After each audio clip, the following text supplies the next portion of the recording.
నమస్తే, welcome to Dhatri. నేను మీ యామ్ని. ప్రస్తుతం మనతో ఉన్నారు ప్రముఖ జ్యోతిష వాస్తు పండితులు దైవాజ్ఞ బ్రహ్మశ్రీ వీరాపురం సుబ్రహ్మణ్య స్వామి గారు ఉన్నారు. మరి గురుగారితో మాట్లాడి మనకున్న సందేహాల్ని నివృత్తి చేసుకుందాం. నమస్కారం గురుగారు, వెల్కమ్ టు దాత్రి అండి.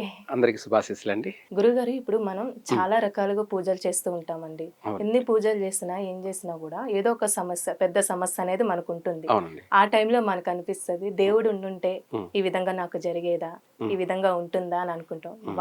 అలా అనుకున్న వాళ్ళకి మీరు ఏ విధంగా చెప్తారు? చాలా మంచి ప్రశ్న.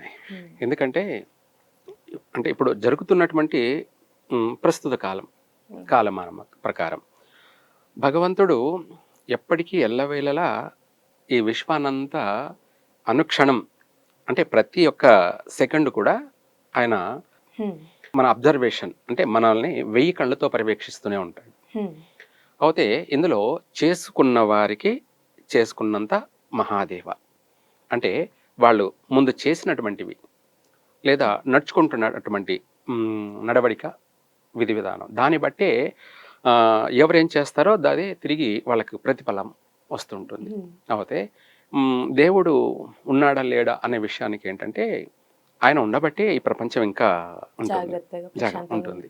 ఉన్నాడు లేడు అనే విషయానికి వచ్చినప్పుడు ప్రత్యక్షంగా తెలుసుకుందాం. మనకు ప్రధానంగా దేవుడు ఉన్నాడా లేడా అనేది మనకు కనిపించడు ఆయన. ఉమ్, మనకు కనిపించే దేవుడు ఎవరంటే తల్లి తండ్రి, ప్రత్యక్ష దైవం. ఎందుకంటే మనకు జన్మనిచ్చినటువంటి వాళ్ళు.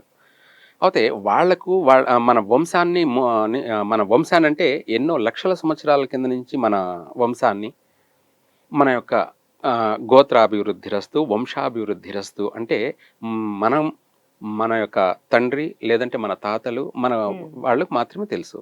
కానీ మన పూర్వీకులందరూ కూడా మనకు తెలియదు. కానీ వాళ్ళందరినీ కూడా వంశమూలాన్నంతా కూడా కాపాడుకుంటూ వస్తున్నవాడు భగవంతుడు. ఇందులో ప్రధానంగా భగవంతుడు గాలి, ఏమిటి గాలి, వాయు. ఈయన వాయుదేవుడు. మన యొక్క జీవన విధానం అనేది పూర్తిగా ప్రతిదీ ఏ టు జెడ్ ఆయన ఆధీనంలోనే నడుస్తుంది. అంటే మనం ఆరోగ్య విషయం కానీ మన ఆరోగ్య విషయం అంతా కూడా వాయుదేవుని ఆధీనంలోనే ఉంది. ఇదే కాకుండా మన ఆయుష్ కూడాను ప్రధానంగా వాయుదేవుని యొక్క ఆధీనంలోనే ఉంది. అదే ఊపిరి అంటారు, ప్రాణం. ఆ ప్రాణాన్ని ఎప్పుడు ఉంచాలి, ఎప్పుడు దాన్ని తీసుకెళ్ళాలి అనేది వాయుదేవుని యొక్క ఆధీనంలోనే.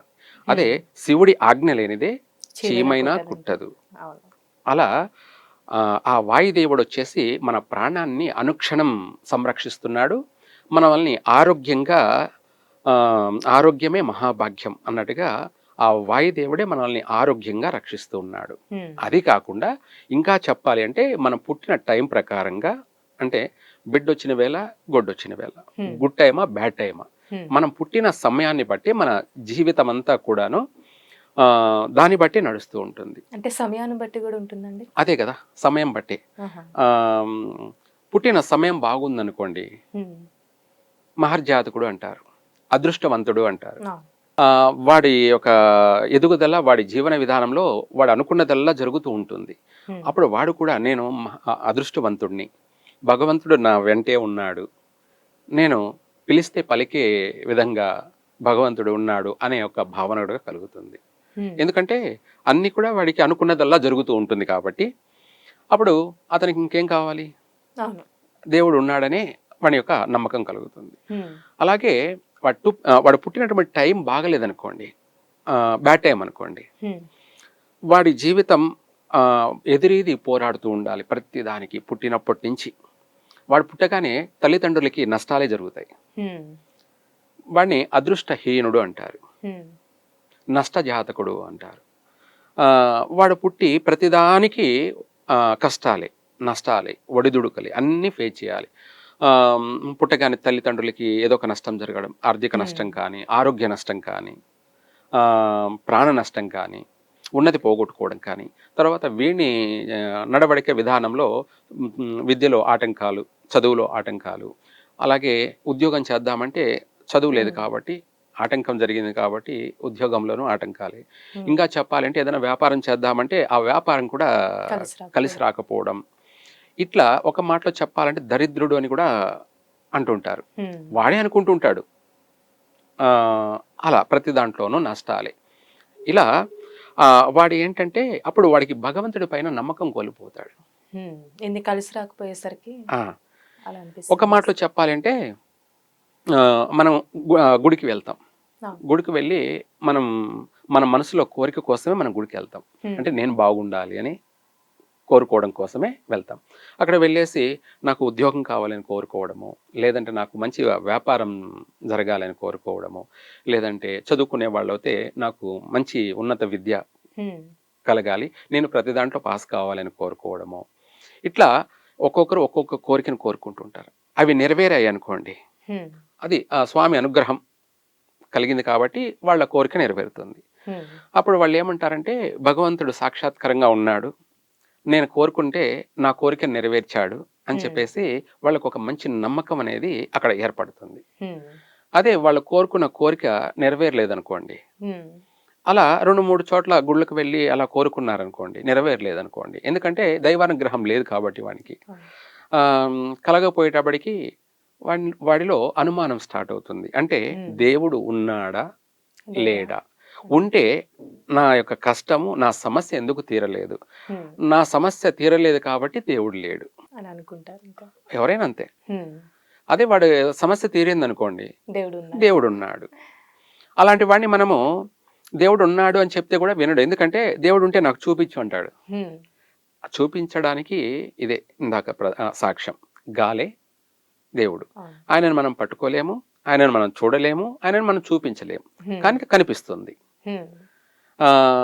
మన ప్రాణము, మన జీవము, మన ఆహార్యము, మన మన యాక్టింగ్ మొత్తం అన్నిటికీ మూలకారకుడు వాయుదేవుడు.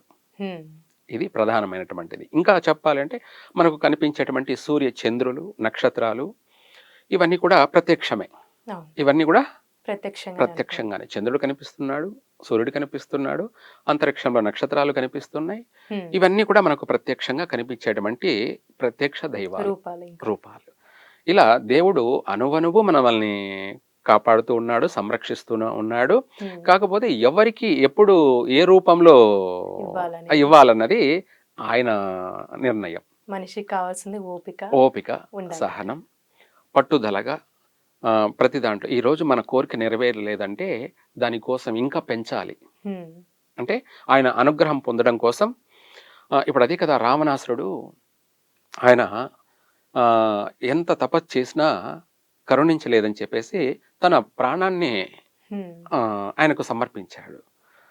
అలా సమర్పించినప్పుడు ఆయన తట్టుకోలేక ప్రత్యక్షమయ్యాడు. అంటే వీని యొక్క మొండి యొక్క భక్తిలో కూడా మనము పాస్ కావాలి. అంటే చదువులో మనం పాస్ అవడమో ఫెయిల్ అవ్వడం అనేది ఎట్లా జీవితంలో కూడా పాస్ కావాలి. అదే లైఫ్ ఎగ్జామ్. ఆ లైఫ్ ఎగ్జామ్లో కూడా అంటే భక్తిలో ప్రధానంగా పాస్ కావాలి. ఇది అసలైనటువంటి మన కుటుంబానికి, మన వంశానికి ముఖ్యమైనటువంటి విషయం. ఎందుకంటే మనకు కలిగే ఆ దైవానుగ్రహం వల్ల మనకు 7 తరాలు అంటే 7 జన్మల వరకు ఆయన అనుగ్రహం ఉంటుంది. అది చెప్పలేను, మాటలో చెప్పలేం. వాళ్ళ జీవితం 3 పువ్వులు 6 కాయల్లా దినదినము అభివృద్ధి చెందుతూ ఉంటుంది. వాళ్ళే కుబేర్లని కూడా వాళ్ళని చెప్పచ్చు. చాలా చక్కగా తెలియజేశారు గురుగారు. ధన్యవాదాలండి. సర్వే జన సుఖినో భవంతు.